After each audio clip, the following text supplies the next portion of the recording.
Pas një betejë të gjatë me një sëmundje të rëndë, ka ndëruar jetë sot në moshën 78 vjeçare Bujar Bukoshi, një nga figurat më të njohura të skenës politike dhe shëndetësore të Kosovës. Bukoshi ishte ndër themeluesit e institucioneve paralele shqiptare gjatë viteve 90 dhe një nga bashkëpunëtorët më të ngushtë të presidentit historik Ibrahim Rugova.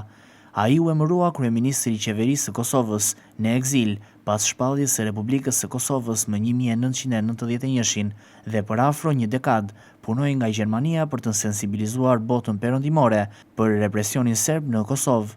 I lindur më 1947 në Suharek, ai përfundoi studimet e mjekësisë në Universitetin e Beogradit në vitin 1971, ndërsa u specializua në urologji në Prishtinë dhe në Beograd më 1977. Më pas vijoi edukimin në Gjermani. Në vitin 1985, ai mbrojti doktoraturën në fushën e onkologjisë urologjike në Berlin. Përveç kontributit të tij si mjek dhe profesor në Fakultetin e Mjekësisë në Prishtinë, ai luajti një rol kyç në themelimin e Këshillit për mbrojtjen e të drejtave dhe lirive të njerëzit dhe të lidhjes demokratike të Kosovës, ku u zgjodh sekretari i përgjithshëm, i përndjekur nga regjimi serb për shkak të angazhimit të tij politik. Në vitin 1990, ai u dëbua dhunshëm nga klinika e Prishtinës, ku punonte si kirurg.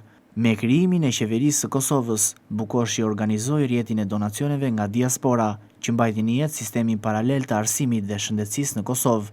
Pas luftës së Kosovës, ai mori pjesë në negociatat dhe drejtoi Unionin e Fondeve për Rindërtimin e Kosovës, përmes të cilit u rindërtua shkolla, shtëpi, projekte kulturore në vend.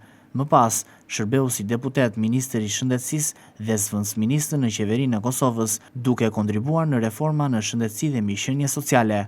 Bukoshi do të mbahet mend si një ndër figurat më të përkushtuara të kohës së rezistencës paqësore dhe të periudhës së ndërtimit të shtetit të Kosovës. Ai ishte një urlitse ndërmjet mjekësisë, politikës dhe mërgatës shqiptare në Evropë. Vdekja e tij lë një boshllëk të madh në jetën publike të Kosovës.